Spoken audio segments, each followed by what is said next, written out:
ਵਾਹਿਗੁਰੂ ਜੀ ਕਾ ਖਾਲਸਾ ਵਾਹਿਗੁਰੂ ਜੀ ਕੀ ਫਤਿਹ। मैं ਤੁਹਾਡੀ ਹੋਸਟ नीनू कौर मैं TV 84 ਦੇ ਸਾਰੇ ਦਰਸ਼ਕਾਂ ਦਾ ਹਾਰਦਿਕ ਸਵਾਗਤ ਕਰਦੀ ਹਾਂ। ਪ੍ਰੋਗਰਾਮ ਸੱਚੋ ਸੱਚ ਵਿੱਚ ਰੋਜ਼ਾਨਾ ਦੀ ਤਰ੍ਹਾਂ ਤੁਹਾਡੇ ਤੇ ਸਾਡੇ ਹਰਮਨ ਪਿਆਰੇ ਡਾਕਟਰ ਅਮਰਜੀਤ ਸਿੰਘ ਮੇਰੇ ਨਾਲ ਬੈਠੇ ਹੋਏ ਨੇ। ਆਓ ਉਹਨਾਂ ਨਾਲ ਮਿਲ ਕੇ ਪ੍ਰੋਗਰਾਮ ਸ਼ੁਰੂ ਕਰਦੇ ਹਾਂ। ਜੀ ਡਾਕਟਰ ਸਾਹਿਬ, welcome to our show. Thank you very much. ਜੀ ਡਾਕਟਰ ਸਾਹਿਬ, ਅੱਜ 28 ਅਗਸਤ 2014 12 ਭਾਦੂ ਨਾਨਕਸ਼ਾਹੀ ਸੰਮਤ 546 ਦਾ ਦਿਨ ਹੈ ਤੇ ਹੁਣ ਅਸੀਂ ਆਪਣੇ ਪ੍ਰੋਗਰਾਮ ਦੀ ਸ਼ੁਰੂਆਤ ਕਰਦੇ ਹਾਂ ਅੱਜ ਦੇ ਕਿਸੇ ਅਹਿਮ ਮੁੱਦੇ ਨਾਲ। ਕੀ ਹੈ ਅੱਜ ਦਾ ਕੋਈ ਅਹਿਮ ਮੁੱਦਾ? ਦੇਖੋ, ਬਹੁਤ ਵਾਰ ਜਦੋਂ ਅਸੀਂ ਪਿਛਲੇ 3 ਮਹੀਨੇ ਦੇ ਲਗਭਗ ਜਿਹੜੀਆਂ ਤਬਦੀਲੀਆਂ ਭਾਰਤ ਦੇ ਲੈਂਡਸਕੇਪ 'ਚ ਪੋਲੀਟੀਕਲ ਲੈਂਡਸਕੇਪ 'ਚ ਆਈਆਂ ਜੀ, ਨਰਿੰਦਰ ਮੋਦੀ ਦੇ ਪ੍ਰਧਾਨ ਮੰਤਰੀ ਬਣਨ ਤੋਂ ਬਾਅਦ ਉਸ ਦਾ ਜ਼ਿਕਰ ਬਾਰ-ਬਾਰ ਕਰਦੇ ਹਾਂ।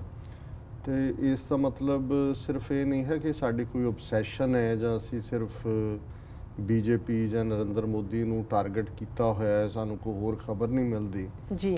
ਪਰ ਕੁੱਲ ਮਿਲਾ ਕੇ ਜਦੋਂ ਤੁਸੀਂ ਮੀਡੀਆ ਨੂੰ ਸਰਚ ਕਰਦੇ ਹੋ, ਹੈਪਨਿੰਗਸ ਵੱਲ ਦੇਖਦੇ ਹੋ, ਤੇ ਇਹਦੇ 'ਚ ਅਸੀਂ ਇਹ ਵੀ ਨਹੀਂ ਹੈ ਵੀ ਕੋਈ ਸੈਂਸੇਸ਼ਨ ਪੈਦਾ ਕਰਨਾ ਚਾਹੁੰਦੇ ਹਾਂ ਕਿ ਕੋਈ ਅਸੀਂ ਬਹੁਤ ਜਿਹੜੀ ਹੈ, ਜਿਵੇਂ ਅੱਜ ਕੱਲ੍ਹ ਇੱਕ ਮੀਡੀਆ ਦਾ ਇੱਕ ਤਰੀਕਾ ਹੁੰਦਾ ਹੈ ਕਿ ਵੀ ਕੋਈ ਬਹੁਤ ਜਿਹੜਾ ਸੰਵੇਦਨਸ਼ੀਲ ਖਬਰ ਕੱਢ ਕੇ ਉਹਨੂੰ ਜਸਟ ਇੱਕ ਮਾਰਕੀਟਿੰਗ ਚਿਪ ਲਾ ਦਿੰਦੇ ਨੇ, ਉਵੇਂ ਕਰਨਾ ਚਾਹੁੰਦੇ। ਪਰ ਕੁੱਲ ਮਿਲਾ ਕੇ ਜਿਸ ਡਾਇਰੈਕਸ਼ਨ ਨਾਲ ਔਰ ਜਿਸ ਤੇਜ਼ੀ ਨਾਲ ਇਹ ਜਿਹੜਾ ਹਿੰਦੂਤਵਾ ਦਾ ਰੱਥ ਹੈ ਇਹ ਚਾਰ ਚੁਫੇਰੇ ਘੁੰਮ ਰਿਹਾ ਹੈ ਔਰ ਬਾਕੀ ਸਭ ਨੂੰ ਉਹਦੇ ਥੱਲੇ ਦਰੜ ਰਿਹਾ ਜੀ, ਤੇ ਸਾਨੂੰ ਲੱਗਦਾ ਹੈ ਕਿ ਵੀ ਜੇ ਅਸੀਂ ਇਸ ਬਾਰੇ ਕਿ ਕਿਸ ਹੱਦ ਤੱਕ ਇਹ ਤੇਜ਼ੀ ਹੈ, ਕਿਵੇਂ ਉਹਨਾਂ ਨੇ ਬਾਕੀ ਸਾਰੇ ਏਜੰਡੇ ਜਿਹੜੇ ਨੇ ਉਹ ਪਿੱਛੇ ਛੱਡ ਦਿੱਤੇ ਨੇ, ਤੇ ਫਿਰ ਸਾਨੂੰ ਲੱਗਦਾ ਵੀ ਇਹ ਜਸਟਿਸ ਨਹੀਂ ਹੋਏਗਾ ਆਪਣੇ ਸਰੋਤਿਆਂ ਨਾਲ, ਦਰਸ਼ਕਾਂ ਨਾਲ, ਜਾਂ ਉਸ ਫੀਲਡ ਦੇ ਨਾਲ ਜਿਸ ਫੀਲਡ ਨੂੰ ਅਸੀਂ ਚੁਣੇ। ਹੁਣ ਪਿਛਲੇ 24 ਘੰਟੇ ਦੇ ਵਿੱਚ 3 ਖਬਰਾਂ ਨੇ ਜਿਹੜੀਆਂ ਤਿੰਨੋਂ ਹੀ ਪੁਆਇੰਟ ਆਊਟ ਕਰਦੀਆਂ ਕਿ ਕਿਵੇਂ ਹਿੰਦੂਤਵਾ ਦਾ ਜਿਹੜਾ ਏਜੰਡਾ ਹੈ ਉਹ ਇੰਨੀ ਤੇਜ਼ੀ ਦੇ ਨਾਲ ਲਾਗੂ ਕੀਤਾ ਜਾ ਰਿਹਾ ਵੀ ਇਹਨਾਂ ਨੂੰ ਤਾਂ ਸਬਰ ਨਹੀਂ ਹੈ। ਅਦਰਵਾਈਜ਼ ਇਹਨਾਂ ਕੋਲ 5 ਸਾਲ ਨੇ। ਇਹ ਲੱਗਦਾ ਸੀ ਕਿ ਪਹਿਲੇ 2, 2.5, 3 ਸਾਲ ਇਹ ਆਪਣੀ ਇਮੇਜ ਬਿਲਡਿੰਗ ਦੇ ਉੱਤੇ ਲਾਣਗੇ ਔਰ ਫਿਰ ਉਹਦੇ ਤੋਂ ਬਾਅਦ ਇਹ ਆਪਣਾ ਦੂਸਰਾ ਪਾਰਟ ਕਰਨਗੇ ਜੀ। ਹੁਣ ਪਹਿਲੀ ਖਬਰ ਇਹ ਤਾਂ ਅਸੀਂ ਸੁਣਦੇ ਰਹੇ ਵੀ ਕਿਸ ਤਰੀਕੇ ਦੇ ਨਾਲ ਈਸਾਈਆਂ ਦੇ ਉੱਤੇ ਜ਼ੁਲਮ ਉੜੀਸਾ 'ਚ ਹੋਏ, ਗੈਂਗ ਰੇਪ ਨਨਸ ਦੇ ਹੋਏ, ਸਕੂਲ ਉਹਨਾਂ ਦੇ ਢਾਏ ਗਏ। ਇਸੇ ਤਰ੍ਹਾਂ ਗੁਜਰਾਤ ਦੇ ਵਿੱਚ ਮੁਸਲਮਾਨਾਂ ਦੇ ਨਾਲ ਕੀ ਹੋਇਆ। ਪਰ ਜਿਹੜੀ ਖਬਰ ਹੁਣ ਖਾਸ ਤੌਰ ਤੇ ਪਹਿਲੀ ਮੈਂ ਡਿਸਕਸ ਕਰ ਰਿਹਾ ਉਹ ਯੂਪੀ ਸਟੇਟ ਦੀ ਹੈ ਜੀ। ਯੂਪੀ ਦੇ ਵੀ ਅਲੀਗੜ੍ਹ ਸ਼ਹਿਰ ਜਿਹੜਾ ਮੁਸਲਮਾਨਾਂ ਦਾ ਆਲਮੋਸਟ ਐਕੈਡੈਮਿਕ ਮੱਕਾ ਉਹਨੂੰ ਕਹਿੰਦੇ ਸੀ ਕਿਸੇ ਜ਼ਮਾਨੇ 'ਚ, ਕਿਉਂਕਿ ਜਿਹੜੇ ਅਲੀਗੜ੍ਹ ਮੁਸਲਿਮ ਯੂਨੀਵਰਸਿਟੀ 'ਚੋਂ ਹੀ ਉਹਨਾਂ ਦੇ ਵੱਡੇ ਵੱਡੇ ਥਿੰਕਰ ਨਿਕਲੇ। ਔਰ ਅਲੀਗੜ੍ਹ ਤੋਂ ਲਗਭਗ 30 ਕਿਲੋਮੀਟਰ ਦੂਰ ਇੱਕ ਅਸਰੋਈ ਪਿੰਡ ਹੈ ਜਿਹੜਾ ਕਿ ਛੋਟਾ ਜਿਹਾ ਪਿੰਡ ਹੈ ਔਰ ਉਹਦੇ 'ਚ ਜਿਨ੍ਹਾਂ ਨੂੰ ਮੰਨੂ ਦੀ ਉਸ ਜ਼ਾਤ ਪਾਤੀ ਵਰਨ ਵਿਵਸਥਾ ਨੇ ਬਾਲਮੀਕੀ ਬਣਾਇਆ ਹੋਇਆ ਹੈ, ਸ਼ੂਦਰ ਕਹਿੰਦੇ ਨੇ, ਉਹਨਾਂ ਦੇ ਕਾਫੀ ਉੱਥੇ ਘਰ ਨੇ ਔਰ ਉਹ ਉਹਨਾਂ ਦਾ ਇੱਕ ਛੋਟਾ ਜਿਹਾ ਪਿੰਡ ਹੈ ਬਾਲਮੀਕੀਆਂ ਦਾ। ਇਹ ਮੈਂ ਵਿਚਾਰ ਦੀ ਖਾਤਰ ਕਹਿ ਰਿਹਾ, ਅਸੀਂ ਕੋਈ ਇਸ ਨਾਲ ਜ਼ਾਤ ਪਾਤ ਯਕੀਨ ਰੱਖਦੇ ਹਾਂ ਨਾ ਅਸੀਂ ਕੋਈ ਇਸ ਗੱਲ ਨੂੰ ਜਿਹੜੀ ਹੈ ਉਹ ਕ੍ਰੈਡੀਬਿਲਿਟੀ ਦੇਣਾ ਚਾਹੁੰਦੇ ਹਾਂ। ਪਰ ਕਿਉਂਕਿ ਖਬਰ ਦੀ ਹੈਡਲਾਈਨ ਹੀ ਜਿਹੜੀ ਹੈ ਉਹ ਇਹ ਹੈ ਕਿ church turned into temple after 72 Balmiki is reconverted to Hinduism ji. ਕਿ ਵੀ ਇੱਕ ਜਿਹੜਾ ਚਰਚ ਸੀ ਉਹ ਹੁਣ ਮੰਦਿਰ ਬਣ ਗਿਆ ਕਿਉਂਕਿ ਜਿਹੜੇ 72 ਬਾਲਮੀਕੀ ਨੇ ਜਿਹੜੇ ਈਸਾਈ ਬਣ ਗਏ ਸੀ ਉਹ ਵਾਪਸ ਹਿੰਦੂ ਬਣ ਗਏ ਨੇ। ਹੁਣ ਇਹ ਅਲੀਗੜ੍ਹ ਤੋਂ 30 ਕਿਲੋਮੀਟਰ ਦੂਰ ਅਸਰੋਈ ਪਿੰਡ ਦੇ ਵਿੱਚ ਵਾਪਰੇ। 1995 ਦੇ ਵਿੱਚ ਇਸ ਪਿੰਡ ਦੇ 72 ਦੇ ਕਰੀਬ ਬਾਲਮੀਕੀਆਂ ਨੇ ਇਹ ਐਲਾਨ ਕਰਕੇ ਕਿ ਭਾਈ ਇਹ ਹਿੰਦੂ ਸਿਸਟਮ ਦੇ ਵਿੱਚ ਸਾਡੇ ਨਾਲ ਜਸਟਿਸ ਨਹੀਂ ਹੈ ਜੀ, ਇਹਨਾਂ ਨੇ ਸਾਨੂੰ ਅਛੂਤ ਬਣਾਇਆ, ਸਾਡਾ ਜਿਹੜਾ ਜੀਵਨ ਹੈ ਉਹ ਨਰਕ ਤੋਂ ਵੀ ਬਦਤਰ ਹੈ ਔਰ ਅਸੀਂ ਇਸ ਧਰਮ ਦੇ ਵਿੱਚ ਨਹੀਂ ਰਹਿਣਾ ਚਾਹੁੰਦੇ, ਅਸੀਂ ਈਸਾਈ ਬਣ ਰਹੇ ਜੀ। ਔਰ ਉਹਨਾਂ ਨੇ ਅਮਰੀਕਨ ਚਰਚ ਹੈ 7th ਐਡਵੈਂਟਿਸਟ ਚਰਚ, ਉਹਨਾਂ ਨੇ ਬਰਾਬਰ ਜਿਹੜੇ ਉਹਨਾਂ ਦੇ ਈਸਾਈ ਜਿਹੜੇ ਨੇ ਉਹਨਾਂ ਦੇ ਬਿਸ਼ਪ ਉਸ ਏਰੀਏ ਦੇ ਆਏ, ਉਹਨਾਂ ਦਾ ਜੋ ਵੀ ਸਿਸਟਮ ਹੁੰਦਾ ਹੈ ਉਹਨੂੰ ਬੈਪਟਾਈਜ਼ ਹੀ ਕਹਿੰਦੇ ਨੇ, ਕਰਕੇ ਉਹਨਾਂ ਨੇ ਈਸਾਈ ਬਣਾਇਆ ਔਰ ਉਸ ਪਿੰਡ ਦੇ ਵਿੱਚ ਉਹਨਾਂ ਨੇ ਇਹ 7th ਐਡਵੈਂਟਿਸਟ ਚਰਚ ਜਿਹੜਾ ਹੈ ਇਹ ਵੀ ਸਥਾਪਿਤ ਕੀਤਾ। ਹੁਣ ਇਹ ਗੱਲ ਲਗਭਗ 19 ਸਾਲ ਪਹਿਲਾਂ ਦੀ ਹੈ, 1995 ਦੇ ਵਿੱਚ ਇਵੇਂ ਹੋਇਆ ਜੀ। ਹੁਣ ਇਸ ਪਿੰਡ ਦੇ ਵਿੱਚ RSS ਦਾ ਇੱਕ ਅੱਗੋਂ, ਜਿਵੇਂ ਅਸੀਂ ਇਹਨਾਂ ਨੇ 72 ਤੋਂ ਜ਼ਿਆਦਾ ਜਥੇਬੰਦੀਆਂ ਬਣਾਈਆਂ ਹੋਈਆਂ, ਇੱਕ ਇਹਨਾਂ ਨੇ ਧਰਮ ਜਾਗਰਣ ਵਿਵਾਦ ਨਾਂ ਦਾ ਇੱਕ ਗਰੁੱਪ ਖੜਾ ਕੀਤਾ ਹੋਇਆ, ਇੱਕ ਸੰਸਥਾ ਹੈ ਜੀ, ਜਿਨ੍ਹਾਂ ਦਾ ਸੰਘ ਪ੍ਰਚਾਰਕ ਲੋਕਲ ਖੇਮਚੰਦ ਹੈ। ਇਹਨਾਂ ਨੇ ਜ਼ੋਰੋ ਜ਼ਬਰਦਸਤੀ ਕਿਵੇਂ ਉਹਨਾਂ ਨੂੰ ਧਮਕਾਇਆ, ਕੀ ਕੀਤਾ, ਪਰ ਜਿਹੜੀ ਇਸ ਮੀਡੀਆ ਦੀ ਖਬਰ ਹੈ ਉਹਦੇ ਮੁਤਾਬਕ ਉਹਨਾਂ ਨੇ ਅੰਦਰ ਜਾ ਕੇ ਜਿਹੜਾ ਕ੍ਰਾਸ ਹੁੰਦਾ ਇਹਨਾਂ ਦਾ ਲੱਗਾ ਜਿਹਦੇ ਸਾਹਮਣੇ ਪ੍ਰੇਅਰ ਕਰਦੇ ਨੇ ਜੀ, ਉਹਨੂੰ ਚੁੱਕ ਕੇ ਬਾਹਰ ਸੁੱਟਿਆ, ਅੰਦਰ ਸ਼ਿਵ ਜੀ ਦੀ ਮੂਰਤੀ ਲਾ ਦਿੱਤੀ ਔਰ ਅੰਦਰ ਉਹਦੇ ਹਵਨ ਕਰਕੇ ਉਸ ਚਰਚ ਦੇ ਅੰਦਰ ਉਹਨਾਂ ਨੇ ਕਿਹਾ ਕਿ ਜੀ ਇਹਨਾਂ ਦਾ ਅਸੀਂ ਸ਼ੁੱਧੀਕਰਨ ਕਰ ਦਿੱਤਾ, ਇਹਨਾਂ ਨੂੰ ਪਿਊਰੀਫਾਈ ਕਰਤਾ ਬਾਲਮੀਕੀਆਂ ਨੂੰ ਔਰ ਅਸੀਂ ਇਹਨਾਂ ਨੂੰ ਵਾਪਸ ਹਿੰਦੂ ਮਤ ਦੇ ਵਿੱਚ ਲਿਆ ਰਹੇ। ਹੁਣ ਜਿਹੜਾ ਮੀਡੀਆ ਰਿਪੋਰਟਿੰਗ ਹੈ ਕਿ ਇੰਨਾ ਕੁ ਡਰ ਹੈ ਲੋਕਾਂ ਦੇ ਵਿੱਚ ਔਰ ਇੰਨਾ ਕੁ ਉਹਨਾਂ ਨੇ ਡਰ ਪੈਦਾ ਕਰ ਦਿੱਤਾ ਹੈ ਕਿ ਲੋਕ ਜਿਹੜੇ ਨੇ ਉਹ ਘਰਾਂ ਦੇ ਅੰਦਰ ਵੜੇ ਹੋਏ ਨੇ, ਕੋਈ ਮੀਡੀਆ ਨਾਲ ਗੱਲ ਕਰਨ ਨੂੰ ਤਿਆਰ ਨਹੀਂ ਕਿ ਵੀ ਕੀ ਹੋਇਆ ਜੀ, ਕਿਵੇਂ ਉਹਨਾਂ ਈਸਾਈਆਂ ਨੂੰ ਜ਼ਬਰਦਸਤੀ ਹਿੰਦੂ ਬਣਾਇਆ ਗਿਆ। ਔਰ ਇਸ ਤੋਂ ਇਲਾਵਾ ਜਿਹੜਾ ਹੁਣ ਇੱਦਾਂ ਨਹੀਂ ਹੁੰਦਾ, ਜਿਹੜਾ ਚਰਚ ਹੈ ਪ੍ਰਾਈਵੇਟ ਪ੍ਰਾਪਰਟੀ ਹੈ, ਉਹ ਉਹਨਾਂ ਦਾ ਜਿਹੜਾ ਵੀ ਉੱਥੇ ਡਾਇਓਸੀਸ ਜਾਂ ਉਹਨਾਂ ਦਾ ਸਿਸਟਮ ਹੈ ਉਹਦੀ ਪ੍ਰਾਪਰਟੀ ਹੋਏਗੀ। ਤੁਸੀਂ ਉੱਥੇ ਜਾ ਕੇ ਚਰਚ 'ਚ ਉਹਨਾਂ ਦਾ ਧਾਰਮਿਕ ਜਿਹੜਾ ਚਿੰਨ੍ਹ ਹੈ ਉਹਨੂੰ ਕੱਢ ਕੇ ਔਰ ਉੱਥੇ ਜਾ ਕੇ ਕਬਜ਼ਾ ਕਰਕੇ ਤੇ ਹਵਨ ਕਰਕੇ ਤੇ ਸ਼ਿਵ ਜੀ ਦੀ ਮੂਰਤੀ ਰੱਖ ਕੇ ਕਹੋ ਜੀ ਇਹ ਹੁਣ ਮੰਦਿਰ ਬਣ ਗਿਆ ਜੀ। ਸੋ ਇਹ ਇੱਕ ਟ੍ਰੇਲਰ ਉਹਨਾਂ ਨੇ ਦਿਖਾਇਆ। ਔਰ ਜਦੋਂ ਮੈਂ ਇਹ ਬਾਰ-ਬਾਰ ਕਹਿੰਦਾ ਕਿ ਪਹਿਲੇ 3 ਮਹੀਨੇ 'ਚ ਇਹ ਘਟਨਾਵਾਂ ਦਾ ਵਾਪਰਨਾ, ਇਹ ਕੋਈ ਗੁਜਰਾਤ ਵਿੱਚ ਨਹੀਂ ਕੀਤਾ ਉਹਨਾਂ ਨੇ ਜਾ ਕੇ ਜਿਹੜਾ ਮੁਸਲਮਾਨਾਂ ਦਾ ਗੜ੍ਹ ਹੈ ਅਲੀਗੜ੍ਹ 'ਚ, ਉਸ ਤੋਂ 30 ਕਿਲੋਮੀਟਰ ਦੂਰ ਪਬਲਿਕਲੀ ਉਹਨਾਂ ਨੇ ਕਰਕੇ ਉਹਨਾਂ ਨੇ ਇਹ ਸੁਨੇਹਾ ਦਿੱਤਾ ਕਿ ਆਉਣ ਵਾਲੇ ਪੀਰੀਅਡ 'ਚ ਕੀ ਹੋਏਗਾ। ਹੁਣ ਇਹੀ ਰਿਪੀਟ ਔਰ ਇਸ ਕਿਸਮ ਦਾ ਆਲਰੇਡੀ, ਕਿਉਂਕਿ ਸਿੱਖਾਂ 'ਚ ਬਹੁਤ ਵਾਰੀ ਉਹਨਾਂ ਨਾਲ ਕੀ ਵਾਪਰਿਆ ਹੈ, ਉਹ ਇੰਨਾ ਕੁਝ ਵਾਪਰ ਗਿਆ ਹੈ, ਨਸਲਕੁਸ਼ੀਆਂ ਇੰਨੀਆਂ ਕੁ ਹੋ ਗਈਆਂ ਵੀ ਅਸੀਂ ਦੂਸਰੀਆਂ ਘਟਨਾਵਾਂ ਨੂੰ ਕਦੇ ਬਹੁਤੀ ਤਰਜੀਹ ਨਹੀਂ ਦਿੰਦੇ ਜੀ। ਐਗਜ਼ੈਕਟਲੀ ਇਹੀ ਕੁਝ ਇਹਨਾਂ ਨੇ ਜਿਹੜਾ ਗੁਰੂ ਨਾਨਕ ਸਾਹਿਬ ਦਾ ਹਿਸਟੋਰੀਕਲ ਗੁਰਦੁਆਰਾ ਹੈ, ਜਦੋਂ ਗੁਰੂ ਨਾਨਕ ਸਾਹਿਬ ਜਿਹੜਾ ਹੈ ਉਹ ਹਰਿਦੁਆਰ ਆਏ ਨੇ ਔਰ ਇਹ ਦੱਸਣ ਦੇ ਲਈ ਕਿ ਭਾਈ ਆ ਜਿਹੜਾ ਪੰਡਤਾਂ ਦਾ ਸ਼ਹਿਰ ਹੈ, ਸੂਰਜ ਨੂੰ ਪਾਣੀ ਦੇਣਾ ਔਰ ਹੋਰ ਜਿਹੜੇ ਵਹਿਮ ਭਰਮ ਨੇ ਇਹਨਾਂ ਦੇ ਨਾਲ ਕੋਈ ਅਧਿਆਤਮ ਨਹੀਂ ਜੁੜਿਆ ਹੋਇਆ। ਸੋ ਅਸੀਂ ਉਸ ਪਪੂਲਰ ਸਾਖੀ ਤੋਂ ਵਾਕਿਫ ਹੈ ਕਿ ਉਸ ਸੂਰਜ ਗ੍ਰਹਿਣ ਦੇ ਮੌਕੇ 'ਤੇ ਲੱਖਾਂ ਲੋਕ ਇਕੱਠੇ ਸੀ, ਸੂਰਜ ਨੂੰ ਪਾਣੀ ਦੇ ਰਹੇ ਸੀ। ਗੁਰੂ ਸਾਹਿਬ ਨੇ ਵੜ ਗਏ, ਗੁਰੂ ਸਾਹਿਬ ਵੀ ਗੰਗਾ 'ਚ, ਉਹਨਾਂ ਨੇ ਪਾਣੀ ਦੂਜੇ ਪਾਸੇ ਦੇਣਾ ਸ਼ੁਰੂ ਕਰਤਾ ਪੱਛਮ ਵੱਲ ਜੀ। ਉਹ ਸਾਰੇ ਪੰਡਤ ਇਕੱਠੇ ਹੋ ਕੇ ਆਏ, ਉਹਨਾਂ ਨੇ ਕਿਹਾ ਸ਼ਾਇਦ ਇਹਨਾਂ ਨੂੰ ਪਤਾ ਨਹੀਂ, ਉਹ ਕਹਿੰਦੇ ਇਹ ਸਾਡੇ ਪੂਰਵਜ ਨੇ ਉੱਥੇ ਸੂਰਜ ਦੇ ਉੱਤੇ ਬੈਠੇ ਜਿਨ੍ਹਾਂ ਨੂੰ ਅਸੀਂ ਕਲਿਆਣ ਦੇ ਲਈ ਪਾਣੀ ਦੇ ਰਹੇ ਹਾਂ। ਗੁਰੂ ਸਾਹਿਬ ਕਹਿੰਦੇ ਮੇਰੇ ਖੇਤ ਨੇ ਪੱਛਮ ਵੱਲ ਉੱਧਰ, ਮੈਂ ਆਪਣੇ ਖੇਤਾਂ ਨੂੰ ਪਾਣੀ ਦੇ ਰਿਹਾ। ਉਹ ਕਹਿੰਦੇ ਹੈ ਦੇਖੋ ਵੀ ਤੇਰਾ ਪਾਣੀ ਇੱਥੋਂ ਸੁੱਟਦਾ ਤੂੰ ਤਾਂ ਇੱਥੇ ਡਿੱਗ ਪੈਂਦਾ ਜੀ ਤੇ ਇਹ ਖੇਤਾਂ ਨੂੰ ਪਹੁੰਚ ਰਿਹਾ। ਉਹ ਕਹਿੰਦੇ ਜੇ ਮੇਰਾ ਇਸ ਧਰਤੀ ਤੇ ਮੇਰੇ ਖੇਤ ਨੇ, ਇਹ ਪਾਣੀ ਇੱਥੋਂ ਇੱਥੇ ਨਹੀਂ, ਇੱਥੇ ਡਿੱਗ ਰਿਹਾ, ਖੇਤਾਂ 'ਚ ਨਹੀਂ ਪਹੁੰਚਦਾ, ਤੁਹਾਡਾ ਸੂਰਜ ਤੇ ਪਹੁੰਚ ਰਿਹਾ ਜੀ। ਹੁਣ ਉਸ ਥਾਂ ਤੇ ਜਿੱਥੇ ਇਹ ਵਿਚਾਰ ਹੋਈ, ਜਿੱਥੇ ਉਹਨਾਂ ਨੂੰ ਚੈਲੰਜ ਕੀਤਾ, ਗੁਰਦੁਆਰਾ ਗਿਆਨ ਗੋਦੜੀ ਸਥਾਪਿਤ ਸੀ ਇੱਕ ਸਿੰਧੀ। ਮੈਨੂੰ ਵੀ ਜਦੋਂ ਮੈਂ ਹਾਇਰ ਸੈਕੰਡਰੀ ਕੀਤੀ ਤੇ ਜਾਣ ਦਾ ਮੌਕਾ ਮਿਲਿਆ ਇਹ ਸਾਰੇ ਇਲਾਕੇ ਦੇ ਵਿੱਚ, ਤਾਂ ਮੈਨੂੰ ਯਾਦ ਹੈ ਕਿ ਵੀ ਉਸ ਬੇਸ਼ੱਕ ਛੋਟਾ ਜਿਹਾ ਗੁਰਦੁਆਰਾ ਸੀ, ਇੱਕ ਸਿੰਧੀ ਬੀਬੀ ਜਿਹੜੀ ਹੈ ਉਹ ਸਵੇਰੇ ਸ਼ਾਮ ਉੱਥੇ ਉਹ ਸਤਸੰਗ ਵੀ ਕਰਦੀ ਸੀ ਔਰ ਲੰਗਰ ਉੱਥੇ ਚੱਲਦਾ ਸੀ ਔਰ ਬਹੁਤ ਸਾਰੇ ਲੋਕ ਜਿਹੜੇ ਨੇ ਭਾਵੇਂ ਕੋਈ ਹੱਡੀਆਂ ਪਾਉਣ ਆਇਆ ਸੀ, ਕੋਈ ਹੋਰ ਹੈ, ਲੰਗਰ ਖਾਣ ਲਈ ਜਿਹੜੇ ਨੇ ਉੱਥੇ ਆਉਂਦੇ ਸੀ ਜੀ। ਲੇਕਿਨ 84 ਤੋਂ ਬਾਅਦ ਦੇ ਪੀਰੀਅਡ 'ਚ ਉਹਨਾਂ ਨੇ ਉਹ ਸਾਰਾ ਚੁੱਕਤਾ ਉੱਥੋਂ ਔਰ ਉੱਥੇ ਅੱਜ ਸਕਾਟ ਦਾ ਬॉयਜ਼ ਦਾ ਉੱਥੇ ਦਫ਼ਤਰ ਖੋਲ੍ਹ ਦਿੱਤਾ ਹੈ, ਨਾਮੋ ਨਿਸ਼ਾਨ ਮਿਟਾ ਦਿੱਤਾ। ਹੁਣ ਕਈ ਵਾਰੀ ਜਥੇ ਗਏ ਨੇ, ਐਜੀਟੇਸ਼ਨ ਦੀ ਗੱਲ ਵੀ, ਹੁਣ ਬਲਜੀਤ ਸਿੰਘ ਦਾਦੂਵਾਲ ਨੇ ਇਸ ਇਸ਼ੂ ਨੂੰ ਚੁੱਕਿਆ ਸੀ, ਸੰਤ ਬਲਜੀਤ ਸਿੰਘ ਨੇ, ਉਹਨੂੰ ਪੰਜਾਬ ਪੁਲਿਸ ਰਗੜਾ ਦੇ ਰਹੀ ਹੈ।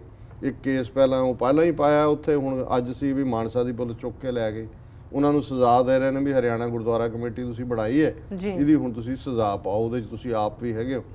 ਹੁਣ ਉਹ ਜਿਹੜਾ ਗੁਰਦੁਆਰਾ ਗਿਆਨ ਗੋਦੜੀ ਹੈ, ਇਸ ਨੂੰ ਲੈ ਕੇ ਇਹਨਾਂ ਨੇ ਇੱਕ ਸਰ ਗੁਰਬਚਨ ਸਿੰਘ ਬੱਬਰ ਦਿੱਲੀ ਤੋਂ, ਉਹ ਅਕਾਲ ਤਖਤ ਤੋਂ 2-3 ਵਾਰੀ ਜਥਾ ਲੈ ਕੇ ਜਾਣ ਦੀ ਗੱਲ ਕਰ ਚੁੱਕੇ ਨੇ ਔਰ ਅਕਾਲੀਆਂ ਨੂੰ ਵੀ ਭੁੱਲ ਗਏ, ਉਹ ਗੁਰਦੁਆਰਾ ਹੀ ਮਿਟਾ ਦਿੱਤਾ। ਇਸੇ ਤਰ੍ਹਾਂ ਹੁਣ ਕੱਲ੍ਹ ਨੂੰ ਜਿੱਥੇ ਜਿੱਥੇ ਇਹਨਾਂ ਦਾ ਜ਼ੋਰ ਪਏਗਾ, ਜੇ ਅੱਜ ਇੱਕ ਐਸਟੈਬਲਿਸ਼ ਚਰਚ ਜਿਹਦਾ ਅਮਰੀਕਾ ਬੇਸ ਹੈ, ਉੱਥੇ ਸ਼ਿਵ ਜੀ ਦੀ ਮੂਰਤੀ ਰੱਖ ਕੇ ਸ਼ੁੱਧੀਕਰਨ ਦੇ ਨਾਂ ਥੱਲੇ ਉਹਨੂੰ ਉਹਨਾਂ ਨੇ ਮੰਦਿਰ ਬਣਾ ਦਿੱਤਾ ਹੈ, ਤੇ ਕੱਲ੍ਹ ਨੂੰ ਅਸੀਂ ਆਪਣੇ ਗੁਰਦੁਆਰੇ ਕਿਵੇਂ ਬਚਾ ਸਕਾਂਗੇ ਇਹਨਾਂ ਤੋਂ, ਹਿੰਦੂ ਤਵੀਆਂ ਤੋਂ, ਮੁਸਲਮਾਨਾਂ ਦੀਆਂ ਮਸੀਤਾਂ ਕਿਵੇਂ ਮਹਿਫੂਜ਼ ਹੋਣਗੀਆਂ। ਸੋ ਆਲਰੇਡੀ ਉਹਨਾਂ ਨੇ ਇਹ ਲਾਈਨ ਜਿਹੜੀ ਹੈ ਕਲੀਅਰ ਕਰ ਦਿੱਤੀ ਹੈ ਕਿ ਕੀ ਡਾਇਰੈਕਸ਼ਨ ਜਾਏਗੀ। ਦੂਸਰੀ ਖਬਰ, ਜਦੋਂ ਅਸੀਂ ਸਮਝੌਤਾ ਐਕਸਪ੍ਰੈਸ ਟ੍ਰੇਨ ਦੇ ਵਿੱਚ, ਜਿਹੜੀ ਕਿ ਇੱਕ ਚੰਗੀ ਗੁੱਡਵਿਲ ਡਿਪਲੋਮੇਸੀ ਸੀ ਇੰਡੀਆ ਪਾਕਿਸਤਾਨ ਦੇ ਵਿੱਚ, ਦੋਨੋਂ ਪਾਸੇ ਚੱਲਦੇ, ਉਹਦਾ ਨਾਂ ਹੀ ਸਮਝੌਤਾ ਰੱਖਿਆ ਔਰ ਉਸ ਸਮਝੌਤਾ ਐਕਸਪ੍ਰੈਸ ਦੇ ਵਿੱਚ 18 ਫਰਵਰੀ 2007 ਨੂੰ ਪਾਣੀਪਤ ਦੇ ਨਜ਼ਦੀਕ ਬੜਾ ਜ਼ਬਰਦਸਤ ਇੱਕ ਬੰਬ ਧਮਾਕਾ ਕੀਤਾ ਗਿਆ ਜਿਹਦੇ 'ਚ 68 ਲੋਕ ਮਾਰੇ ਗਏ ਸੀ ਤੇ 12 ਜ਼ਖਮੀ ਹੋਏ ਸੀ ਜੀ। ਮਰਨ ਵਾਲੇ ਔਰ ਜ਼ਖਮੀ ਆਲਮੋਸਟ ਸਾਰੇ ਹੀ ਪਾਕਿਸਤਾਨੀ ਸੀ, ਕਿਉਂਕਿ ਟ੍ਰੇਨ ਇਧਰੋਂ ਉਧਰ ਨੂੰ ਜਾ ਰਹੀ ਸੀ ਔਰ ਬਹੁਤੇ ਪਾਕਿਸਤਾਨੀ ਜਿਹੜੇ ਇੱਧਰ ਆਪਣੇ ਰਿਸ਼ਤੇਦਾਰਾਂ ਨੂੰ ਮਿਲਣ ਆਏ ਸੀ। ਹੁਣ ਇਸ ਸਾਰੇ ਦੇ ਵਿੱਚ ਕਿਉਂਕਿ ਇਹ ਵਾਕਿਆ ਜਿਹੜਾ 2007 ਦੇ ਵਿੱਚ ਹੋਇਆ, ਇਸੇ ਦੌਰਾਨ ਇਹ ਜਿਹੜੇ ਬੰਬ ਧਮਾਕੇ ਨੇ ਡਿਫਰੈਂਟ ਥਾਵਾਂ ਤੇ ਮਸੀਤਾਂ 'ਚ 2006 ਤੋਂ ਸ਼ੁਰੂ ਹੋ ਗਏ ਸੀ, 2008 ਤੱਕ ਚੱਲਦੇ ਰਹੇ। ਅਲਟੀਮੇਟਲੀ CBI ਇਸ ਕਲੂ ਤੱਕ ਪਹੁੰਚੀ ਕਿ ਵੀ ਇਹ ਤਾਂ ਪਹਿਲਾਂ ਤਾਂ ਸਮਝਦੇ ਸੀ ਜੀ ਜਿਹੜੇ ਲੋਕ ਨਹੀਂ ਚਾਹੁੰਦੇ ਇੰਡੀਆ ਪਾਕਿਸਤਾਨ ਸੰਬੰਧ ਠੀਕ ਹੋਣ, ਪਾਕਿਸਤਾਨੀ ਜਿਹਾਦੀ ਜਾਂ ਫਲਾਣਾ ਜਾਂ ਢਿਮਕਾ, ਪਰ ਅਖੀਰ ਇਹ ਸਾਹਮਣੇ ਆਇਆ ਵੀ ਇਹ ਕੰਮ ਤਾਂ RSS ਦਾ ਜੀ। ਔਰ ਇਸ ਦੇ ਲਈ ਉਹਨਾਂ ਨੇ ਕਰਨਲ ਪ੍ਰੋਤ ਜਿਹੜਾ ਸਰਵਿੰਗ ਇੰਟੈਲੀਜੈਂਸ ਦਾ ਕਰਨਲ ਸੀ ਇੰਡੀਅਨ ਆਰਮੀ ਦਾ, ਕਿ ਉਹਨੇ ਟ੍ਰੇਨਡ ਕੀਤਾ ਜਿਹੜਾ ਬਾਰੂਦ ਜੋ ਇਸਤੇਮਾਲ ਹੋਇਆ ਆਰਮੀ ਦਾ ਸੀ। ਸਾਧਵੀ ਪ੍ਰਗਿਆ ਇਹ ਵੀ ਇੱਕ BJP ਦੀ ਬਣੀ ਹੋਈ ਸਾਧਵੀ। ਔਰ ਤੀਸਰਾ ਜਿਹੜਾ ਇਹਦੇ 'ਚ ਵੱਡੀ ਇੰਪੋਰਟੈਂਟ ਕੜੀ ਸੀ ਸਵਾਮੀ ਅਸੀਮਾਨੰਦ, 75 ਸਾਲਾਂ ਦਾ ਬੁੱਢਾ ਜਿਹੜਾ ਉਹਨਾਂ ਨੇ ਇਹ ਸਾਰਾ ਕਾਰਨਾਮਾ ਕੀਤਾ। ਸੋ CBI ਨੇ ਕਿਉਂਕਿ ਪ੍ਰੂਫ ਬੜੇ ਪੁਖਤਾ ਸੀ, ਕਰਨਲ ਪ੍ਰੋਤ ਦੀ ਵੀ ਕਨਫੈਸ਼ਨ ਹੋਈ, ਸਾਧਵੀ ਪ੍ਰਗਿਆ ਵੀ ਕਾਬੂ ਆ ਗਈ। ਸੋ ਸਾਧਵੀ ਪ੍ਰਗਿਆ ਵੀ ਅੰਦਰ ਸੀ ਜੀ। ਇਸ ਸਾਰੇ ਨੂੰ ਦਾ ਜਿਹੜਾ ਬ੍ਰੇਕ ਥਰੂ ਕੀਤਾ ਉਹਦੇ 'ਚ ਇੱਕ ਜਿਹੜਾ ਕਰਕਰੇ ਨਾਂ ਦਾ ਬੜਾ ਵੱਡਾ ਐਂਟੀ ਟੈਰਰਿਜ਼ਮ ਦਾ ਆਫੀਸ਼ੀਅਲ ਸੀ ਮਹਾਰਾਸ਼ਟਰ ਪੁਲਿਸ ਦੇ ਵਿੱਚ ਜੀ। ਉਹਨੇ ਇਹ ਬ੍ਰੇਕ ਥਰੂ ਕੀਤਾ ਸੀ ਕਿ ਵੀ ਇਹ ਉਹਦੇ 'ਚੋਂ ਇਹ ਲੱਭਿਆ ਸੀ ਕਿ ਵੀ ਜਿਹੜੀਆਂ ਮਹਾਰਾਸ਼ਟਰ ਦੀਆਂ ਮਸੀਤਾਂ 'ਚ ਧਮਾਕੇ ਹੋਏ ਉਹ ਵੀ ਇਹਨਾਂ ਨੇ ਕੀਤੇ ਔਰ ਉਹਦਾ ਕਲੂ ਸਮਝੌਤਾ ਐਕਸਪ੍ਰੈਸ ਤੱਕ ਲੰਘ ਗਿਆ। ਫਿਰ ਕਿਵੇਂ ਉਸ ਇਮਾਨਦਾਰ ਮਰਾਠਾ ਅਫਸਰ ਕਾਰਕਰੇ ਨੂੰ ਜਦੋਂ ਬੰਬਈ 'ਚ ਦਹਿਸ਼ਤਗਰਦ ਹਮਲਾ ਹੋਇਆ ਨਾਲ ਹੀ ਉਹਨਾਂ ਨੇ ਕਾਰਕਰੇ ਨੂੰ ਵੀ ਚੁੱਕ ਦਿੱਤਾ ਔਰ ਖਾਤੇ ਉਹਨਾਂ ਦੇ ਪਾ ਦਿੱਤਾ ਜੀ ਪਾਕਿਸਤਾਨੀ ਜਿਹਾਦੀਆਂ ਨੇ ਕੀ, ਪਰ ਉਹ RSS ਦਾ ਕੰਮ ਸੀ ਕਿਉਂਕਿ ਕਾਰਕਰੇ ਇਮਾਨਦਾਰੀ ਨਾਲ ਅਨਰਥ ਕਰ ਰਿਹਾ ਸੀ ਉਹਨੇ ਔਰ ਕਿ ਵੀ ਇਹ ਸਾਰਾ ਜਿਹੜਾ ਪਾਰਟ ਹੈ RSS ਦਾ ਪਲਾਟ ਹੈ। ਲੇਕਿਨ ਇਹ ਸਾਰੀ ਇਨਵੈਸਟੀਗੇਸ਼ਨ ਦੇ ਵਿੱਚ ਇਹ ਕਾਬੂ ਨੇ ਕਰ ਲਏ ਸੀ, ਪੁਖਤਾ ਸਬੂਤ ਸੀ, ਇਹਨਾਂ ਨੂੰ ਫੜਨਾ ਪਿਆ ਪ੍ਰਗਿਆ ਸਾਧਵੀ ਨੂੰ ਵੀ ਔਰ ਕਰਨਲ ਪ੍ਰੋਤ ਤਾਂ ਅੰਦਰ ਆਇਆ ਔਰ ਅਸੀਮਾਨੰਦ ਨੂੰ ਵੀ। ਹੁਣ ਤੁਸੀਂ ਦੇਖੋ ਵੀ 3 ਮਹੀਨੇ ਦੇ ਕੀ ਇਫੈਕਟ ਨੇ। ਸਾਧਵੀ ਪ੍ਰਗਿਆ ਬਾਹਰ ਆ ਗਈ ਕੁਝ ਹਫ਼ਤੇ ਪਹਿਲਾਂ ਹੈਲਥ ਗਰਾਊਂਡ ਦੇ ਉੱਤੇ ਕਿ ਜੀ ਉਹ ਬਿਮਾਰ ਹੈ ਫਲਾਣਾ ਟਿਮਕਾ। ਹੁਣ ਅਸੀਮਾਨੰਦ ਜਿਹਨੂੰ ਕਿ ਹਰਿਦੁਆਰ ਤੋਂ ਫੜ ਕੇ ਲਿਆਏ ਸੀ 2010 ਦੇ ਵਿੱਚ ਔਰ 4 ਸਾਲ ਤੋਂ ਜੇਲ੍ਹ ਦੇ ਅੰਦਰ ਸੀ ਕਿਉਂਕਿ ਇਹ ਵਾਕਿਆ ਪਾਣੀਪਤ 'ਚ ਹੋਇਆ, ਹਰਿਆਣੇ ਦੀ ਅੰਬਾਲਾ ਜੇਲ੍ਹ 'ਚ ਸੀ। ਕੱਲ ਪੰਜਾਬ ਹਰਿਆਣਾ ਹਾਈ ਕੋਰਟ ਨੇ ਜਿਹੜਾ ਉਹਦੀ ਜ਼ਮਾਨਤ ਮਨਜ਼ੂਰ ਕਰ ਲਈ ਹੈ। ਉਹਨੇ ਕਿਹਾ ਜੀ ਬਹੁਤ ਬੁੱਢਾ ਆਦਮੀ ਹੈ ਔਰ ਇਹ ਹੁਣ ਬਹੁਤ 4 ਸਾਲ ਉਹਨੇ ਕਰ ਲਏ ਨੇ ਔਰ ਇਹਨੂੰ ਰਿਲੀਜ਼ ਕੀਤਾ ਜਾਏ। ਔਰ ਇਹਦਾ ਜਿਹੜਾ ਵਕੀਲ ਉਹ BJP ਦਾ ਵੱਡਾ ਲੀਡਰ ਸਤਿਆਦੇਵ ਜੈਨ ਨਾਂ ਦਾ ਬੰਦਾ। ਸੋ ਹੁਣ ਸਾਧਵੀ ਪ੍ਰਗਿਆ ਬਾਹਰ ਹੈ, ਕਰਨਲ ਪ੍ਰੋਤ ਔਰ ਇਹ ਅਸੀਮਾਨੰਦ ਵੀ ਬਾਹਰ। ਅੱਛੇ ਦਿਨ ਆਏਂਗੇ, ਮੋਦੀ ਆ ਗਿਆ ਹੁਣ, RSS ਦੇ ਅੱਛੇ ਦਿਨ ਆ ਗਏ ਕਿ ਜਿਹੜੇ ਇਹਨਾਂ ਦੇ ਕਾਤਲ ਮਰਡਰਰ ਜਿਨ੍ਹਾਂ ਨੇ ਜਿਹੜੇ ਨੇ ਹੁਣ ਇੱਕ ਪਾਸੇ ਇੰਡੀਅਨ ਗਵਰਨਮੈਂਟ ਪਾਕਿਸਤਾਨ ਨੂੰ ਕਹਿੰਦੀ ਹੈ ਕਿ ਜੀ ਤੁਸੀਂ ਜਿਹੜਾ ਬੰਬਈ ਦੇ ਦਹਿਸ਼ਤਗਰਦ ਹਮਲੇ ਲਈ ਜ਼ਿੰਮੇਵਾਰ ਨੇ ਉਹ ਲੱਭੋ, ਉਹਨਾਂ ਨੂੰ ਸਜ਼ਾ। ਇੱਥੇ ਤਾਂ ਲੱਭੇ ਹੋਏ ਬੰਦੇ ਨੇ ਔਰ ਉਹ ਜੇਲ੍ਹਾਂ 'ਚੋਂ ਬਾਹਰ ਆ ਰਹੇ ਨੇ। ਦੂਜੇ ਪਾਸੇ 18-18 20-20 ਸਾਲ ਤੋਂ ਸਿੱਖ ਜਿਹੜੇ ਆਪਣੀਆਂ ਸਜ਼ਾਵਾਂ ਵੀ ਪੂਰੀਆਂ ਕਰ ਚੁੱਕੇ ਨੇ ਉਹਨਾਂ ਨੂੰ ਬਾਹਰ ਨਹੀਂ ਆਉਣ ਦਿੱਤਾ ਜਾ ਰਿਹਾ। ਔਰ ਇਹ ਵੀ ਆਪਣੇ ਆਪ ਦੇ ਵਿੱਚ ਇੱਕ ਡਿਵੈਲਪਮੈਂਟ ਦੱਸ ਰਹੀ ਹੈ ਕਿ ਹੁਣ ਤੱਕ ਜਿੰਨੇ ਕ੍ਰਿਮੀਨਲ ਕੇਸਿਸ 'ਚ ਆਏ ਨੇ ਇਹ ਸਾਰੇ ਹੁਣ ਬਾਹਰ ਹੋਣਗੇ ਔਰ ਬਰੀ ਵੀ ਹੋਣਗੇ ਜੀ। ਤੀਸਰੀ ਗੱਲ ਜਿਹੜੀ ਇਹਦੇ ਨਾਲ ਹੀ ਅਦਿੱਤਿਆਨੰਦ ਨਾਂ ਦਾ ਇੱਕ ਸਵਾਮੀ ਜਿਹੜਾ ਕਿ ਗੋਰਖਪੁਰ ਨੂੰ ਬਿਲੋਂਗ ਕਰਦਾ ਹੈ, ਈਸਟਰਨ UP ਔਰ ਮੈਂਬਰ ਪਾਰਲੀਮੈਂਟ ਵੀ ਬਣਿਆ। ਜਦੋਂ ਪਾਰਲੀਮੈਂਟ ਦੇ ਵਿੱਚ ਬੋਲਦਾ ਹੈ ਜਿਸ ਕਿਸਮ ਦਾ ਹੇਟ ਭਰਿਆ ਪ੍ਰਚਾਰ ਉਹ ਕਰਦਾ ਹੈ ਕਿਉਂਕਿ ਪਾਰਲੀਮੈਂਟ 'ਚ ਕਈ ਕਿਸੇ ਗੱਲ ਤੇ ਕੇਸ ਵੀ ਨਹੀਂ ਦਰਜ ਹੁੰਦਾ ਤੇ ਹੁਣ ਤਾਂ ਸਈਆਂ ਭੈ ਕੋਤਵਾਲ ਤੋਂ ਡਰ ਕਾਹੇ ਕਾ, ਹੁਣ ਤਾਂ ਸਈਆਂ ਥਾਣੇਦਾਰ ਲੱਗੇ ਨੇ ਕਿਹਨੇ ਫੜਨੇ ਜੀ। ਸੋ ਹੁਣ ਇਸੇ ਅਦਿੱਤਿਆਨੰਦ ਨੇ ਅੱਜ ਤੋਂ ਕੁਝ ਦੇਰ ਪਹਿਲਾਂ ਇੱਕ ਪਬਲਿਕ ਮੀਟਿੰਗ ਦੇ ਵਿੱਚ ਇਹ ਕਿਹਾ ਕਿ ਜੇ ਇੱਕ ਵੀ ਹਿੰਦੂ ਕੁੜੀ ਮੁਸਲਮਾਨ ਬਣਾਈ ਗਈ ਅਸੀਂ 1000 ਮੁਸਲਮਾਨ ਕੁੜੀਆਂ ਚੁੱਕਾਂਗੇ, ਉਹਨਾਂ ਦਾ ਸ਼ੁੱਧੀਕਰਨ ਕਰਾਂਗੇ ਔਰ ਉਹਨਾਂ ਨੂੰ ਹਿੰਦੂ ਬਣਾਵਾਂਗੇ।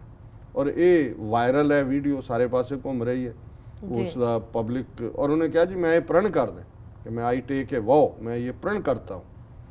ਹੁਣ ਇਸ ਅਦਿੱਤਿਆਨੰਦ ਨੂੰ ਹੁਣ UP ਦੇ ਵਿੱਚ 11 ਸੀਟਾਂ ਵਿਧਾਨ ਸਭਾ ਦੀਆਂ ਤੇ 1 ਮੈਂਬਰ ਪਾਰਲੀਮੈਂਟ ਦੀ ਖਾਲੀ ਹੋਈ ਹੈ। ਉਹਨਾਂ ਦੀਆਂ ਚੋਣਾਂ ਆਉਣ ਵਾਲੇ ਦਿਨਾਂ 'ਚ ਹੋਣੀਆਂ ਨੇ ਔਰ ਇਸ ਅਦਿੱਤਿਆਨੰਦ ਨੂੰ BJP ਨੇ UP ਦੇ ਵਿੱਚ ਆਪਣਾ ਸਟਾਰ ਕੈਂਪੇਨਰ ਬਣਾਇਆ ਕਿ ਉਹ ਪ੍ਰਚਾਰ ਕਰੇਗਾ ਜਾ ਕੇ ਪਾਰਟੀ ਦੇ ਲਈ। ਸੋ ਇਹ ਹਿੰਦੂਤਵਾ ਦਾ ਉਹ ਅਗਲੀ ਫੇਸ ਹੈ, ਗੰਦਾ ਫੇਸ ਹੈ। ਔਰ ਅਸੀਂ ਜਿਵੇਂ ਕੱਲ੍ਹ ਵੀ ਜ਼ਿਕਰ ਕੀਤਾ ਸੀ ਕਿ ਆਲਰੇਡੀ ਇਹ ਜਿਹੜਾ ਲਵ ਜਿਹਾਦ ਵਾਲੀ ਟਰਮ ਵੀ ਘੜੀ ਹੈ, ਇਹਨੇ ਆਦਿਤਿਆ ਆਨੰਦ ਨੇ ਘੜੀ ਹੈ। ਔਰ ਉਹਨਾਂ ਨੇ ਫਿਗਰ ਵੀ ਛੱਡਤੀ ਕਿ ਜੀ 1 ਸਾਲ ਦੇ ਵਿੱਚ ਪਿਛਲੇ 1 ਲੱਖ ਹਿੰਦੂ ਕੁੜੀਆਂ ਜਿਹੜੀਆਂ ਉਹ ਮੁਸਲਮਾਨ ਹੋ ਚੁੱਕੀਆਂ ਨੇ, ਉਹਨਾਂ ਨੂੰ ਜਿਹੜਾ ਵਿਆਹ ਦੇ ਬਹਾਨੇ ਮੁਸਲਮਾਨ ਕੀਤਾ ਹੋਇਆ। ਔਰ ਆਲਰੇਡੀ ਝੂਠੇ ਕੇਸ ਵੀ ਰਜਿਸਟਰ ਕਰਨ ਦੀ ਲਾਈਨ ਸ਼ੁਰੂ ਕਰਤੀ। ਹੁਣ ਇਸ ਕਿਸਮ ਦਾ ਬੰਦਾ ਇਸ ਨੂੰ ਜੇ ਇਲੈਕਸ਼ਨ ਕੈਂਪੇਨ ਦੇ ਵਿੱਚ ਸਟਾਰ ਦਾ ਰੁਤਬਾ ਹੈ, ਜੋ ਕੀ ਕੰਪੇਨ ਕਰੇਗਾ ਉਹ ਨਫ਼ਰਤ, ਹੇਟਰੇਟ। ਔਰ ਅਸੀਂ ਇਹ ਸਮਝਦੇ ਹਾਂ ਵੀ ਇਹ ਸਭ ਕੁਝ ਯੂਪੀ ਦੇ ਵਿੱਚ ਹੋ ਰਿਹਾ। ਉਹ ਯੂਪੀ ਦੇ ਵਿੱਚ 80-85 ਪਾਰਲੀਮੈਂਟ ਦੀਆਂ ਸੀਟਾਂ ਨੇ, ਉੱਥੇ ਸਰਕਾਰ ਸਮਾਜਵਾਦੀ ਪਾਰਟੀ ਦੀ ਹੈ। ਔਰ ਜਾਂ ਤਾਂ ਮੁਲਾਇਮ ਸਿੰਘ ਯਾਦਵ ਜਿਹਨੇ ਆਪਣੇ ਛੋਕਰੇ ਨੂੰ ਅੱਗੇ ਕੀਤਾ ਹੋਇਆ, ਮੁੰਡੇ ਨੂੰ ਚੀਫ ਮਿਨਿਸਟਰ ਬਣਾਇਆ, ਜਾਂ ਤਾਂ ਉਹ ਬੀਜੇਪੀ ਦੇ ਨਾਲ ਰਲਿਆ ਹੋਇਆ। ਕਿਉਂਕਿ ਜਿਸ ਕਿਸਮ ਦੇ ਵਾਕਿਆਤ ਹੋ ਰਹੇ ਨੇ, ਮੁਜ਼ੱਫਰਪੁਰ ਦੇ ਵਿੱਚ ਜਿਹੜੇ ਨੇ ਉਹ ਮੁਸਲਮਾਨਾਂ ਦੇ ਖਿਲਾਫ ਹਿੰਸਾ ਹੋਈ, ਉਹਦੇ ਥੱਲੇ ਈਸਟਰਨ ਯੂਪੀ ਦੀਆਂ ਸੀਟਾਂ ਉਹਨਾਂ ਨੇ ਕੱਢੀਆਂ ਜੀ। ਹੁਣ ਸਹਾਰਨਪੁਰ ਦੇ ਵਿੱਚ ਸਿੱਖਾਂ ਮੁਸਲਮਾਨਾਂ ਦਾ ਟਕਰਾਅ ਹੋਇਆ, ਕਿਉਂਕਿ ਜੋ ਕੁਛ ਇਹਨਾਂ ਨੇ ਗੁਜਰਾਤ ਦੇ ਵਿੱਚ ਕੀਤਾ ਹੈ, ਗੁਜਰਾਤ ਇੱਕ ਪਹਿਲੀ ਲੈਬੋਰਟਰੀ ਸੀ। ਹੁਣ ਨੈਕਸਟ ਜਿਹੜੀ ਉਹ ਸਾਰੀ ਇੰਪਲੀਮੈਂਟੇਸ਼ਨ ਹੈ ਉਹ ਯੂਪੀ ਦੇ ਵਿੱਚ ਜੀ। ਔਰ ਅਮਿਤ ਸ਼ਾਹ ਜਿਹੜਾ ਬੀਜੇਪੀ ਦਾ ਪ੍ਰੈਜ਼ੀਡੈਂਟ ਬਣਿਆ ਹੈ, ਉਹੀ ਅਮਿਤ ਸ਼ਾਹ ਹੈ ਜਿਹੜਾ ਕਿ 2002 ਦੇ ਵਿੱਚ ਗੁਜਰਾਤ ਦੇ ਵਿੱਚ ਹੋਮ ਮਿਨਿਸਟਰ ਸੀ ਜਦੋਂ ਮੁਸਲਮਾਨਾਂ ਦਾ ਕਤਲੇਆਮ ਹੋਇਆ। ਔਰ ਐਤਕੀ ਜਿਹੜੀਆਂ ਯੂਪੀ 'ਚ ਸੀਟਾਂ ਪਾਰਲੀਮੈਂਟ ਦੀਆਂ ਜਿੱਤੀਆਂ ਨੇ, ਯੂਪੀ ਦਾ ਚੋਣ ਇੰਚਾਰਜ ਜਿਹੜਾ ਉਹ ਅਮਿਤ ਸ਼ਾਹ ਸੀ ਬੀਜੇਪੀ ਵੱਲੋਂ। ਸੋ ਹੁਣ ਵੀ ਇਹਨੂੰ ਆਦਿਤਿਆ ਆਨੰਦ ਨੂੰ ਵੀ ਜਿਹੜਾ ਸਟਾਰ ਕੈਂਪੇਨਰ ਬਣਾਇਆ, ਇਹ ਇਹਨਾਂ ਹੀ ਬਣਾਇਆ ਅਮਿਤ ਸ਼ਾਹ ਨੇ। ਸੋ ਜ਼ਾਹਰ ਹੈ ਵੀ ਇਹ ਜਿਹੜੀ ਪੋਲਰਾਈਜੇਸ਼ਨ ਦੀ ਪੋਲਿਟਿਕਸ ਹੈ, ਧਰੁਵੀਕਰਨ ਦੀ, ਇਹ ਵਰਸਟ ਫਾਰਮ ਦੇ ਵਿੱਚ ਪਹਿਲਾਂ ਗੁਜਰਾਤ ਦੇ ਵਿੱਚ ਲਿਆਂਦੀ ਗਈ। ਗੁਜਰਾਤ ਦਾ ਇਸ ਕਦਰ ਉਹਨਾਂ ਨੇ ਡਰਾ ਦਿੱਤਾ ਮੁਸਲਮਾਨਾਂ ਨੂੰ ਕਿ ਵੀ ਉਹ ਤਾਂ ਬਹੁਤੇ ਵੋਟ ਪਾਣ ਹੀ ਨਹੀਂ ਨਿਕਲਦੇ, ਤੇ ਜਾਂ ਉਹ ਇਹਨਾਂ ਨੂੰ ਹੀ ਵੋਟ ਪਾ ਦਿੰਦੇ ਨੇ ਵੀ ਸਾਡੀ ਜਾਨ ਬਚੀ ਰਹੇ। ਔਰ ਅਸੀਂ ਸਮਝਦੇ ਹਾਂ ਵੀ ਉਹੀ ਪਾਰਟ ਯੂਪੀ ਦੇ ਵਿੱਚ ਦੁਹਰਾਇਆ ਜਾ ਰਿਹਾ। ਯੂਪੀ ਦੇ ਅਲੀਗੜ੍ਹ ਦੇ ਵਿੱਚ ਜਿਹੜੇ ਨੇ ਉਹ ਈਸਾਈ ਹਿੰਦੂ ਬਣਾ ਦਿੱਤੇ ਜ਼ਬਰਦਸਤੀ, ਚਰਚ 'ਤੇ ਕੰਟਰੋਲ ਕਰ ਲਿਆ, ਸ਼ਿਵ ਜੀ ਦੀ ਮੂਰਤੀ ਰੱਖ ਦਿੱਤੀ। ਔਰ ਇਹ ਧਮਕੀ ਕਿ ਵੀ ਅਸੀਂ ਆਹ ਕੰਮ ਕਰਾਂਗੇ ਮੁਸਲਮਾਨ ਕੁੜੀਆਂ ਦੇ ਨਾਲ। ਔਰ ਹੁਣ ਇਹਨੂੰ ਸਟਾਰ ਕੈਂਪੇਨਰ ਬਣਾਉਣਾ, ਆਉਣ ਵਾਲੇ ਦਿਨਾਂ 'ਚ ਅਸੀਂ ਦੇਖਾਂਗੇ ਕਿ ਇਹ ਯੂਪੀ ਜਿੱਥੇ ਜਿੱਥੇ ਆਦਿਤਿਆ ਆਨੰਦ ਪ੍ਰਚਾਰ ਦੇ ਲਈ ਜਾਏਗਾ, ਉੱਥੇ ਖੁੱਲ੍ਹ ਕੇ ਉਹ ਜਿਹੜਾ ਜ਼ਹਿਰ ਹੈ ਉਹ ਗੁਲੇਗਾ। ਕਿਉਂਕਿ ਹੈ ਹੀ ਇਹ ਜ਼ਹਿਰੀਲਾ ਇਹਨਾਂ ਦਾ ਏਜੰਡਾ ਹੈ, RSS ਦਾ ਹਿੰਦੁਸਤਾਨ ਹੈ। ਇੱਕ ਪਾਸੇ ਮੋਦੀ ਨੇ ਬਿਲਕੁਲ, ਉਹਨੇ ਤਾਂ ਇਵੇਂ ਜਿਵੇਂ ਬੁੱਲ ਸੀ ਲਏ ਨੇ। ਉਹਨੇ ਕਿਹਾ ਜੀ ਮੈਂ ਕਿਉਂਕਿ ਇੰਟਰਨੈਸ਼ਨਲੀ ਡੀਲ ਕਰਨਾ ਹੈ, ਹੁਣ ਤੁਹਾਡੇ ਹਵਾਲੇ, ਤੁਸੀਂ ਜੋ ਮਰਜ਼ੀ ਕਰੋ। ਸੋ ਇਹ ਆਉਣ ਵਾਲੇ ਦਿਨਾਂ 'ਚ ਕਿਸ ਫਾਰਮ ਨੂੰ ਜਾਏਗਾ, ਮੈਨੂੰ ਇਹ ਲੱਗਦਾ ਕਿ ਵੀ ਇਹ ਸ਼ਾਇਦ ਬਹੁਤਾ ਸਮਾਂ ਨਾ ਲੱਗੇ ਕਿ ਮਾਈਨੋਰਿਟੀਜ਼ ਨੂੰ ਇਹ ਸਿੱਧੇ ਤੌਰ ਦੇ ਉੱਤੇ ਹੀ ਜਿਹੜਾ ਇਸ ਏਜੰਡੇ ਦੇ ਉੱਤੇ ਕਹਿਣ ਕਿ ਜੀ ਮੰਨੋ, ਨਹੀਂ ਤਾਂ ਫਿਰ ਗੁਜਰਾਤ ਦੁਹਰਾਇਆ ਜਾਏਗਾ। ਸਿੱਖਾਂ ਨੂੰ ਕਹਿਣਗੇ ਨਵੰਬਰ 84 ਯਾਦ ਕਰ ਲਓ, ਕਹਿੰਦੇ ਵੀ ਰਹੇ ਨੇ, ਹੁਣ ਵੀ ਕਹਿੰਦੇ ਨੇ ਕਿ ਸਿੱਖੋਂ ਕੋ ਭੁੱਲ ਗਿਆ ਨਵੰਬਰ 84 ਜੀ। ਸੋ ਇਹ ਸਾਹਮਣੇ ਹੁਣ ਅਸੀਂ ਕਿੰਨੇ ਕੁ ਤਿਆਰ ਹਾਂ ਇਸ ਚੈਲੰਜ ਦੇ ਲਈ। ਮੈਨੂੰ ਨਹੀਂ ਲੱਗਦਾ ਵੀ ਇੰਡੀਅਨ ਮੈਪ ਦੇ ਵਿੱਚ ਜਿਹੜੀਆਂ ਘੱਟ ਗਿਣਤੀਆਂ ਇਹ ਤਿੰਨੋਂ ਚਾਰੋਂ ਨੇ, ਇਹਨਾਂ ਦੇ ਨੁਮਾਇੰਦੇ, ਉਹਨਾਂ 'ਚ ਕੋਈ ਅਕਲ ਹੈ, ਸਿਆਣਪ ਹੈ ਕਿ ਕੋਈ ਕਾਮਨ ਅਲਾਇੰਸ, ਕੋਈ ਇਹਨਾਂ ਨੂੰ ਕੋਈ ਚੈਲੰਜ ਕਰਨ ਦੀ ਲਾਈਨ। ਸਭ ਜਾਂ ਤਾਂ ਦੜ ਵੱਟ ਕੇ ਬੈਠੇ ਨੇ, ਤੇ ਜਾਂ ਉਹ ਸਮਝਦੇ ਨੇ ਜੀ ਕੋਈ ਨਹੀਂ, ਜੋ ਹੋਏਗਾ ਉਹ ਅਸੀਂ ਹੁਣ ਜਿਹੜਾ ਜੋ ਇਹ ਕਹਿਣਗੇ ਉਹ ਵਹੀਂ ਕਰਾਂਗੇ। ਸੋ ਇਹ ਬੜੀ ਸੈਡ ਸਿਚੁਏਸ਼ਨ ਹੈ। ਔਰ ਇਹ ਤਿੰਨੋਂ ਖਬਰਾਂ ਜਿਹੜੀਆਂ ਪਿਛਲੇ 24 ਘੰਟੇ ਦੀਆਂ ਇਹ ਦੱਸਦੀਆਂ ਨੇ ਕਿ ਕਿਸ ਤੇਜ਼ੀ ਦੇ ਨਾਲ ਹਿੰਦੂਤਵਾ ਦਾ ਰਥ ਘੱਟ ਗਿਣਤੀਆਂ ਨੂੰ ਕੁਚਲ ਕੇ ਹਿੰਦੁਸਤਾਨ ਦੇ ਰਾਹ ਨੂੰ ਪੱਧਰਾ ਕਰ ਰਹੇ। ਜੀ ਡਾਕਟਰ ਸਾਹਿਬ, ਸ਼ੁਕਰੀਆ ਤੁਹਾਡਾ ਬਹੁਤ ਬਹੁਤ। ਇਸ ਦੇ ਨਾਲ ਨੇ ਬ੍ਰੇਕ। ਵਿਊਅਰਸ, ਤੁਸੀਂ ਸਾਡੇ ਨਾਲ ਇਸ ਤਰ੍ਹਾਂ ਬਣੇ ਰਹੋ, ਮਿਲਦੇ ਹਾਂ ਕਮਰਸ਼ੀਅਲ ਬ੍ਰੇਕ ਤੋਂ ਬਾਅਦ।